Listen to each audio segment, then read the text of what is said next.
Will things ever be the same again? It's the final countdown. Ba-da-doo-doo. Do-do-do-do. Do-do-do-do.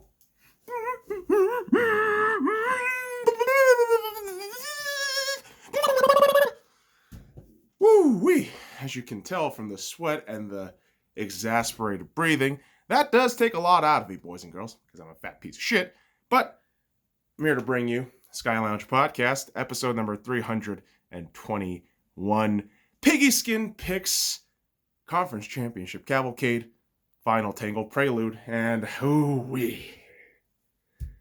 I'm gonna wipe off the goddamn sweat here and just take a breather. Because when we're talking about the conference championship, I gotta get a big old laugh for the goddamn cheeseheads who got real arrogant with their shit again this season.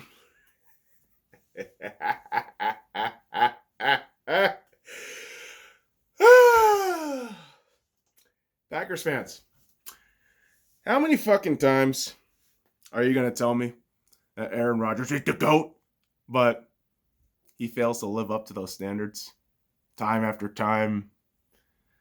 And it's just kind of sad to watch Packers fans cope and try to reason shit out. But no, sweetie, your quarterback is ass when it comes to conference championship. But let's be fair to the lad, to Aaron Rodgers, because the Packers lost because the entire fucking team fucked up. And let's not forget, boys and girls, the real jackass behind what I think could have been a Super Bowl berth for the Green Bay Packers, but it was really Matt LaFleur who went for that really curious decision. Down 8 points with less than 3 minutes to go. You're at the fucking 1 yard line, if I'm not mistaken?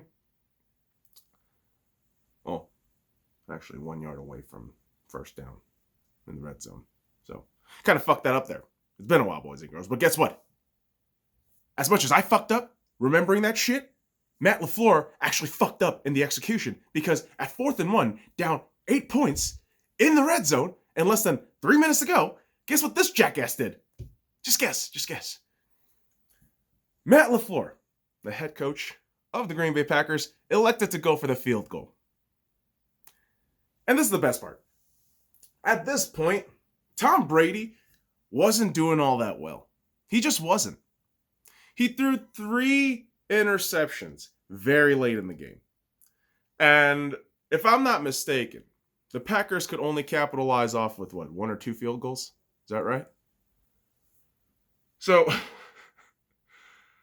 if you're Matt LaFleur, right, just standing there in that moment in the fourth quarter, what the hell were you actually thinking? I mean, you understand that you have a generational cornerback just right there next to you in Aaron Rodgers.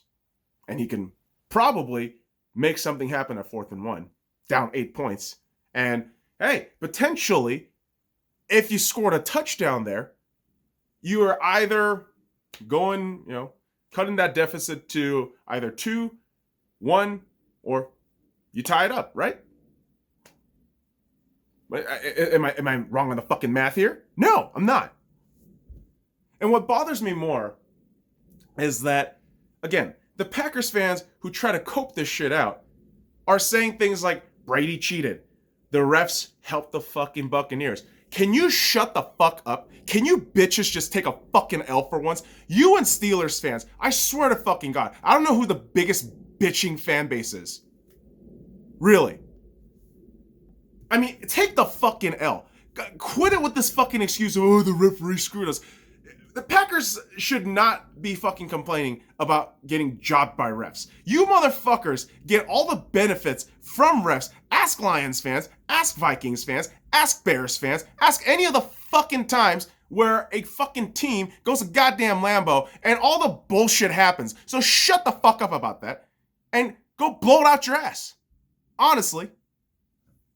It's a fucking joke, you goddamn Packers fans, with your insane expectations of trying to win it every year, when clearly your team isn't good enough. They're just not. Davante Adams is the best. Davante Adams is not even a fucking top 10 receiver. If that, yeah, sure. I mean, he might just crack in on a given day where the farts aren't smelling all that bad. But, holy hell. I just don't understand the amount of just brash arrogance coming from Packers Nation right now. Like, what the fuck is wrong with you people? What the fuck is still wrong with you people? Because you lost to Tom Brady. Yeah. You know what Tom Brady does? He just wins. He doesn't have to do this passive-aggressive shit like Aaron Rodgers. He just goes out and wins. Mr. AARP Tom Brady with the fucking ED pills. Going out there, beating the shit out of legends like Drew Brees and Aaron Rodgers. What a god. This man did it for 2 fucking decades in the AFC. Now he bounces to the NFC. Does the same shit in year 1. God damn. Now, listen. Let's give credit where it's due, boys and girls. Because the Tampa Bay Buccaneers have been assembling this squad for quite some time. Especially on the defensive side. I mean, this defense should be praised a lot for their clutchness, especially in this game and throughout the season. And really, I believe the Buccaneers and their defense was one of the first teams throughout the season where they laid the fundamental blueprints of how to wreck the fuck out of the Packers. And lo and behold, they did it again.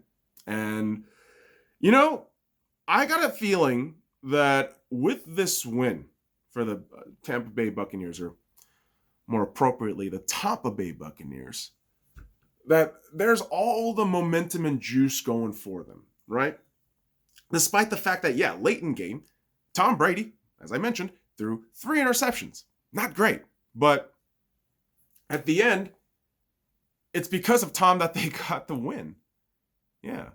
That fourth quarter, probably ass. I mean, the latter 5 minutes of that third quarter, yeah, pretty mediocre for Tom. But you talk about that first half Hail Mary, yeah, sure.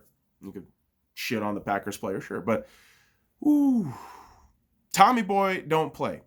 And if he does play, he plays to win. And you got to give a huge kudos to Bruce Arians here as well. I mean, the team is just oozing with talent, but the way he's utilizing this team to the fullest extent now, I mean, compared to where they were week 1. And sure, man, a lot of teams, you know, first few weeks, it's all a mirage. I could tell you that with the Seattle Seahawks. Straight up. But kind of like a reverse effect with the Buccaneers, where initially they didn't seem like the hot commodity, right? Right out the gate. But throughout the progression of the season, they get better, they improve, and now they're headed to the Super Bowl. And it's crazy because this is the first time in NFL history that a team will host a Super Bowl at home. That smells really fishy. If I had to put my thinking cap on, I mean, I do have my beanie, which is technically a cap. But if I put my thinking cap on, my brain would automatically say, all right, somebody in the commissioner's office really wanted to make this shit happen, where they had little baby goat in Patty Mahomes and old real goat in Tom Brady facing off each other. And yes, of course, we know what happened in the AFC Championship game. The fucking Chiefs won the goddamn game. And I'm not even mentioning scorelines here because it's all irrelevant at this point. Now, of course, if you want to deep dive into the stats and do all those fun things, oh yeah, the scores matter. But to me, they don't. Right? They don't. Because what good does that get you if you're the loser? Right? And I'm pretty sure that's the sentiment for the Buffalo Bills and the Buffalo Bills fans. But I'll tell you this, boys. Cheer up. Cheer up. This season was absolutely phenomenal from the Buffalo Bills. So much improvement all throughout the squad. And obviously, adding Stephon Diggs into this equation for the Buffalo Bills really just exploded the offense. And honestly, man, one of the best parts of this campaign for the Buffalo Bills has been Josh Allen. I don't think there's any argument. And of course, you have a lot of upset Bills fans talking about, oh, what?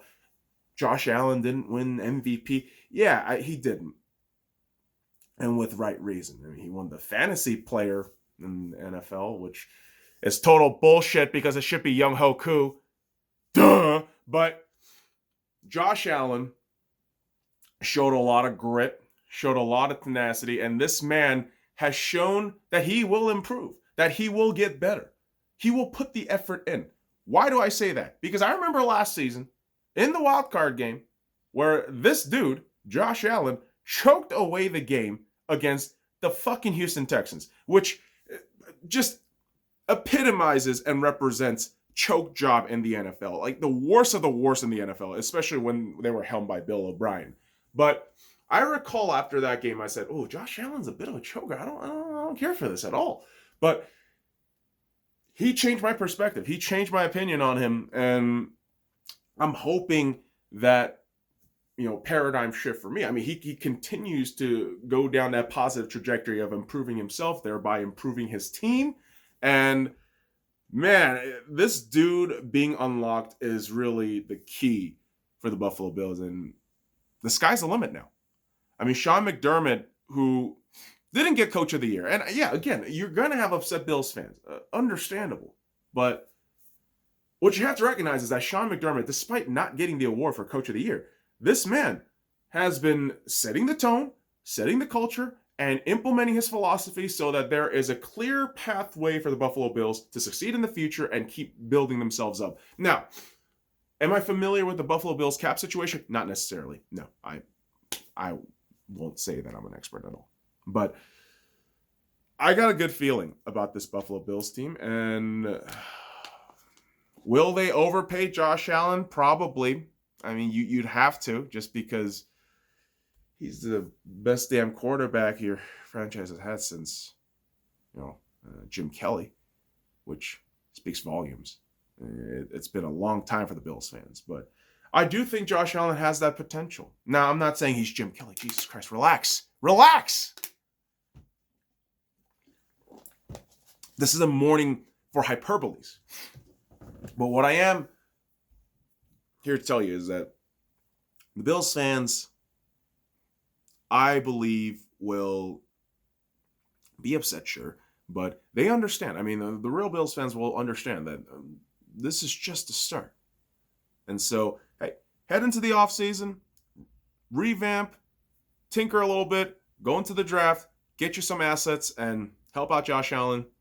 Best of luck in the future, because I foresee the Buffalo Bills in the AFC Championship for many years to come. But, of course,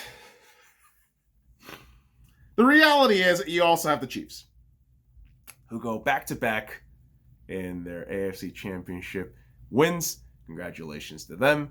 And, man, oh man, you can't really say much more than Patty Mahomes is just amazing. I mean, Patrick Mahomes is just absolutely amazing. It's curious because the report came out today that Patty is going to need turf toe surgery after Super Bowl. And he's been kind of just battling that throughout the season. Now, I don't know how much of that is conjecture, how much of that is PR shit, how much that is information to, fuck with the Tampa Bay Buccaneers. But what I will say is, from what I've seen throughout the season, Patrick Mahomes hasn't been 100%. And if the turf toe thing is legit, that makes a lot of sense. It does. But for a team that I said at the beginning of the season, they're going to go back-to-back, they're going to win it again, it's so surprising that they are actually here, though, in a way. Because, yeah, I would still contest the Chiefs had no business being in the AFC Championship because the Cleveland Browns clearly would have won that game. Clearly would have won that game if the Higgins shit wasn't, left in the refs' pockets.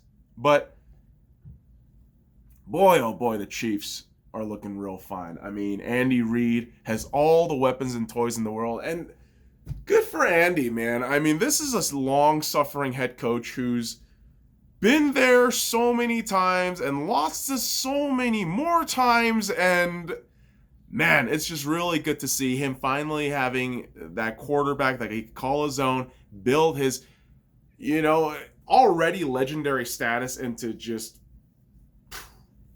God tier. I mean, obviously, the hope, the chase is to get to the level of Belichick, Bill Walsh, right? I mean, Vince Lombardi, Tom Landry, and the list goes on. And I'm only naming a few because I'm stupid. But Andy Reid will be headed into another Super Bowl to hopefully cement his legacy. And yes, boys and girls, Super Bowl 55 is today. And curiously enough, boys and girls, I do have my board ready to talk about Super Bowl 55 and the Piggyskin Picks review, or actually not, well, this is the review, technically. So this here, the Piggyskin Picks for Super Bowl, will be up today before Super Bowl 55 begins. But let's talk about this a tad bit in terms of context of what we're getting between the Kansas City Chiefs and the Tampa Bay Buccaneers. As I mentioned earlier, Tampa Bay is going to be the first team in NFL history to host a home Super Bowl, which is wild. I mean, of course, a lot of Minnesota Vikings fans will say, oh, we could have had that. Well, you couldn't fucking take care of the goddamn Eagles, and Case Keenum just crapped himself out in the NFC Championship. But yeah. That's none of my business, taking the sip of tea. But think about this, boys and girls. The first time Tom Brady won Super Bowl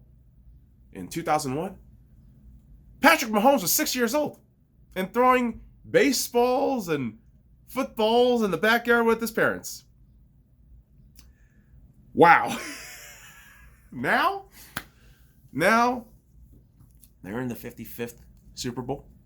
Tom Brady is in his 10th Super Bowl, which, think about this. Okay, think about this for one quick second. Tom Brady, in the 20-some-odd years, 22, 21 years he's been in the league, he has been in the Super Bowl battle, dance, tango, 10 times. That's 47% of his career, man. 47%! If you're sitting there at this point telling me that Tom Brady isn't the greatest of all time, you are fucking retarded. You are just goddamn fucking retarded. And just whatever bullshit you got stuck up your ass, take it out. Because you're not thinking straight. Good Lord, Tom Brady. Just, I don't understand it. I don't. It might be coming from a place of jealousy and angst, but holy crap, you just have to respect the hell out of this man. You kidding me? 47 fucking percent of his career spent in the Super Bowl and the playoffs. Like, dude, it's wild. But I'll give you my winners and losers of Super Bowl 55 today in the Piggyskin Picks, and of course, give you the fucking scoreline prediction as well. And yeah, it's gonna be odd when I talk about that, but that'll be for later. What we gotta talk about now is some news trickling down from the NFL over the last few weeks. And of course, one of the big ones was Matthew Stafford being traded. Yes, the Detroit Lions send Matthew Stafford to the LA Rams for Jared Goff, 2 future firsts, and a 3rd round pick. Now, from the Rams' perspective, I like this move. Now, obviously, being a Seahawks fan, I hate it in an emotional standpoint, sure, but from a football standpoint, from looking at roster composition to looking at salary cap, this is huge for the Rams. Having Stafford's contract, which, if I'm not mistaken, still runs to about, I want to say until like 2024, is that right? 2023? Stafford's AAV, annual average value, if I'm not mistaken on the acronym there, doesn't even hit 30 million on an annual basis. And compared to what you're paying Jared Goff, you're alleviating so much cap space, relatively speaking, of course. But you're really alleviating so much cap space for you to get free agents, sign your guys up, and get better. Because as we've seen throughout the course of this season, the Rams, they're pretty damn good, especially on the defensive side. I mean, fuck Jalen Ramsey, but they're good. And the offense, I mean, they got the weapons, man. Akers, is it bloody hell? I forgot the other dude's last name. Yeah, the running back, but they got Kupp, they got Woods, they got Higbee, that fucking stellar O line with Whitworth, who's not being mentioned enough because, of course, you have Tom Brady, the old man, doing his thing, but Whitworth is. This man is like a fucking old tree just rooted on the goddamn ground doing the work and the business, and I respect the hell out of him for it. But I think the Rams really got a fantastic deal here. Yes, they had to send a lot of picks away to get rid of Jared Goff's insane albatross contract, but I think this move for Stafford does benefit the Rams. Now, do I think the Rams are going to win in the near future? No, I don't think they're going to win a Super Bowl, honestly, just because of the way the NFC is stacked. And clearly, even if you do make it to the Super Bowl, who the hell are you going to face? Probably the Bills, probably the Chiefs, maybe the Browns. But I just don't see it. I don't. Now, I could be wrong. Of course I can. And this is coming from a place of salt, probably. But let's just be real, man. You really think Stafford's going to be that revolutionary figure that wins you everything? Get the fuck out of here, man. You understand that Matt Stafford was a big culprit for why the Lions haven't won a fucking playoff game for like, I don't know how many years, like 3+ decades, 4+ decades, is that right? Damn near half a century. This motherfucker had Megatron in his prime. Sure, blame the O-line. Sure, blame defense.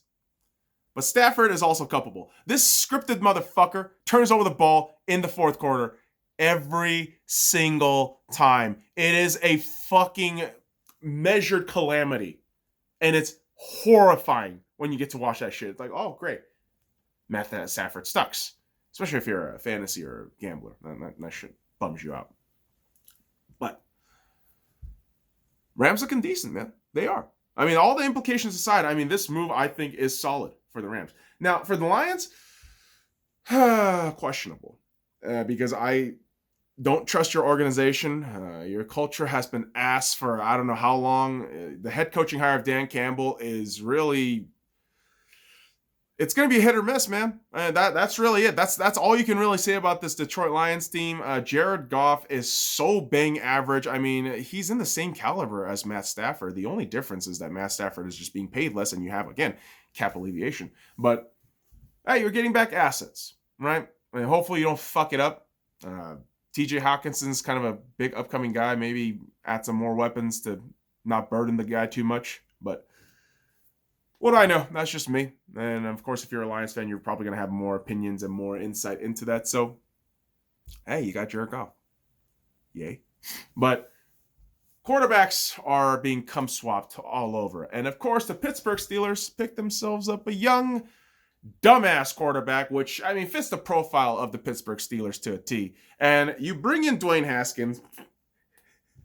So you're gonna have strip club boy joining fucking Big Ben Rapisberger, salty bitch Chase Claypool, and Corvette motherfucker who probably isn't gonna stay, but okay, all right, that's fun. Have fun having the worst quarterback in the AFC North next season. Have fun with that shit. But who's the best quarterback in the AFC? It's Baker, you dumb fuck. Baker Mayfield is the best quarterback in the AFC North by a fucking mile. Lamar Jackson winning the MVP doesn't mean shit. Cool, you can use your legs. That's adorable. Try to win a fucking game with your arms. What's Lamar Jackson's playoff record at this point? 1-2? Baker's 1-1 in his first year. Yeah, he's advanced more in his first year. Yeah, call it the play calling. Call it the weapons. But Baker actually got the fucking job done. Unlike Lamar. Unlike Big Ben Rapisberger. But he went... That was fucking 10 years ago, bitch. Who cares? Sound like Packers fans. Because you're essentially the same bitches. But... All right, salt and vitriol aside, let's talk about some leavings and goings and comings. Jism style. But Jason Witten finally retires from the NFL. Jesus Christ. I'm going to go to ESPN, now I'm going to go to the Raiders, now I'm going to retire. Jason, why didn't you just retire with the Cowboys? I know you had an itching, and you probably didn't have the best eye-to-eye, I suppose, talk and conversation and feels with Jerry Jones, but you kind of wasted time with the Raiders, in my opinion. I mean, I'm pretty sure you got paid nicely and handsomely, got some perks out of it, but woof. But it is nice to see that Jason Witten will be signing a one-day contract with the Dallas Cowboys to call it an end to his 17-year career. I mean, this man has been absolutely fantastic in his tenure with the Dallas Cowboys. It's just a shame that Jerry Jones is such an arrogant prick that he fucked his own team from winning anything. And he still continues to do that because that's just what Jerry does. Jerry is a piece of shit who is, probably responsible for financing the dynasty in the 90s for the Dallas Cowboys, but you're an old man full of hubris that wants to control the league but can't actually put up a winning football team despite all the money you got. So fun times for Jerry and the Dallas Cowboys to bite that reality of a legend in their midst retiring. Now, another legend in the game that is retiring, well, not legend in terms of, the greats, but hey, within the relative field of today, Greg Olsen is a stud. Now, is he going to be a Hall of Famer? Maybe a couple years, maybe a couple decades probably after he's done. But that's just my opinion. But hey, Greg Olsen retires after 14 years in the NFL. And the one season fucking stop in Seattle was an utter disaster. I'm fucking glad you're retiring, Greg. You are so ass. You are so fucking trash. I can't believe the Seahawks spent $7 million to bring your old ass to fucking Seattle. Have fun in retirement, man, but I did not appreciate you in Seattle. That's just being frank. And of course, I mean, I could be honest and say the Seattle Seahawks tight end core was trash all throughout. But, what were you going to do? Overpay for Austin Hooper? Not the best idea. So, stopgap old man tight end is what the Seattle Seahawks got. But hey, man, great for Greg. Illustrious career, calling it an end after 14 years. Good shit. But hey, since we're bitching about the Seattle Seahawks, let's talk about the Seattle Seahawks. Now, the Seattle Seahawks went ahead and promoted Larry Izzo to special team coordinator. And holy shit, boys and girls, I got a fucking snot coming out. Almost coming out. Because it's cold as shit and it's very early. But what isn't early, boys and girls, is the fact that Izzo is a special team coordinator. Because he has had time with the Seattle Seahawks as he has served as assistant team, special teams coordinator and served a bit as an interim as well. So congrats to Larry. And of course, forget the fucking dude's name. Is it Waldron? Shane Waldron? The Seattle Seahawks got themselves a new offensive coordinator. Of course, this man is coming from the LA Rams. And yeah, I don't know, man. I honestly just look at the Seattle Seahawks and think, well, you still got John, you still got Pete. This is going to be the same kind of thing until 2027 or whenever ownership gets tired of their asses, which isn't going to happen. And do I think the Seattle Seahawks are going to win anything? No, I don't. Roster construction, salary cap issues, general complacent philosophy with Pete Carroll. I don't really think it benefits the Seahawks at all. And, in this upcoming season, I'm more pessimistic than anybody else. I would say that the Seattle Seahawks are probably going to be third in the NFC West. And, off-season dramas just never help.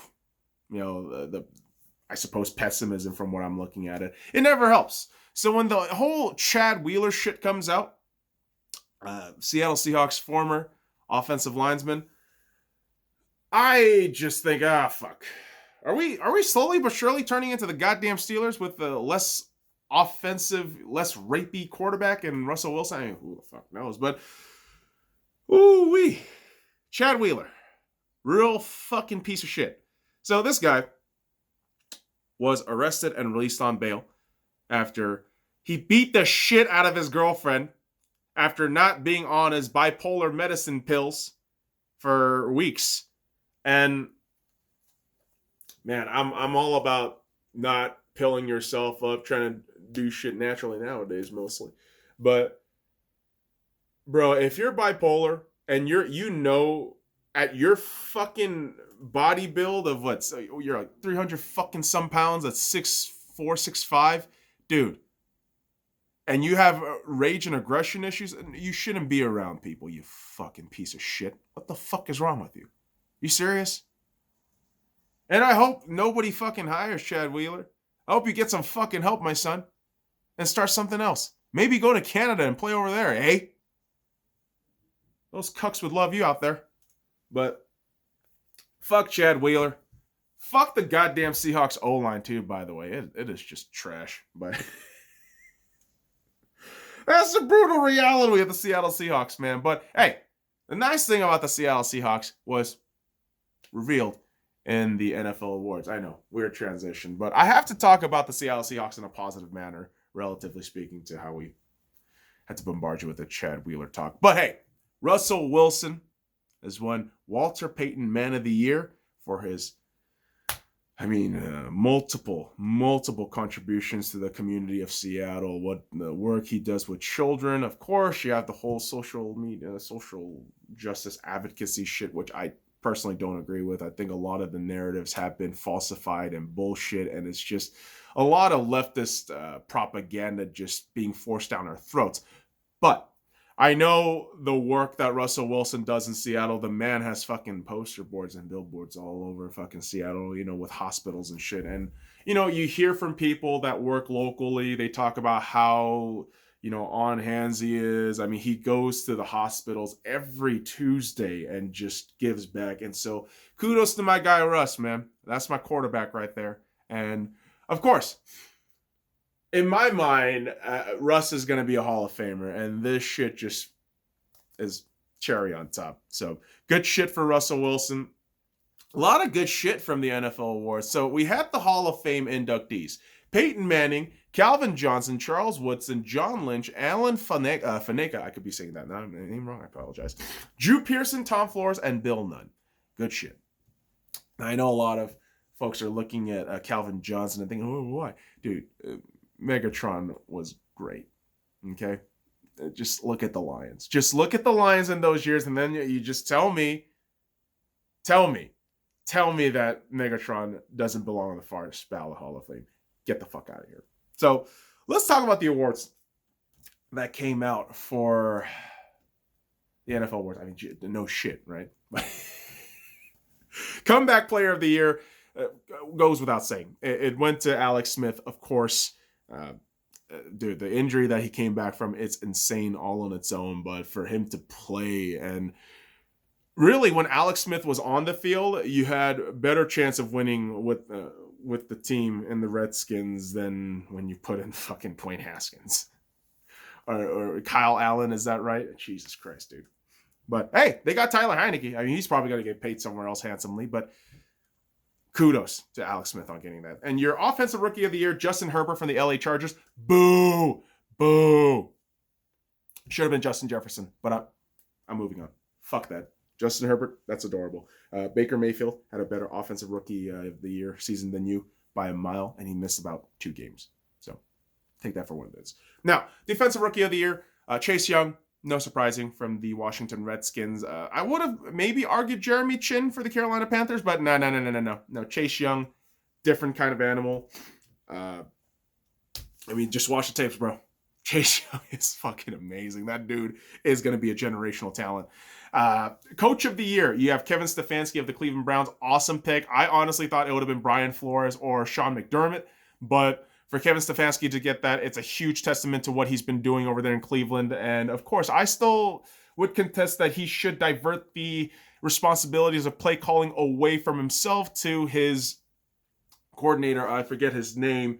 The one who actually had the little head coaching job against the Kansas City Chiefs in the divisional round. But kudos to Stefanski on winning that award. Now, the Offensive Player of the Year goes to Derrick Henry of the Tennessee Titans. Of course, the king does what he can, but he only owns a small strip of sovereignty in the kingdom known as Tennessee, and it's not much to go off of. And yeah, they fucked up this postseason. They just got their asses smacked, so they're gonna have to do a little bit of soul searching. But hey, man, Derrick Henry, beast.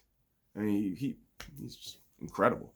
But when it comes to the word incredible, I mean, no player really exemplifies this more than the defensive player of the year in Aaron Donald. I know all you salty bitch fans in the fucking Pittsburgh Steelers are going to say, TJ Watt. Shut the hell up. Shut your fucking mouths. Aaron Donald should be defensive player of the year almost every single year. Okay?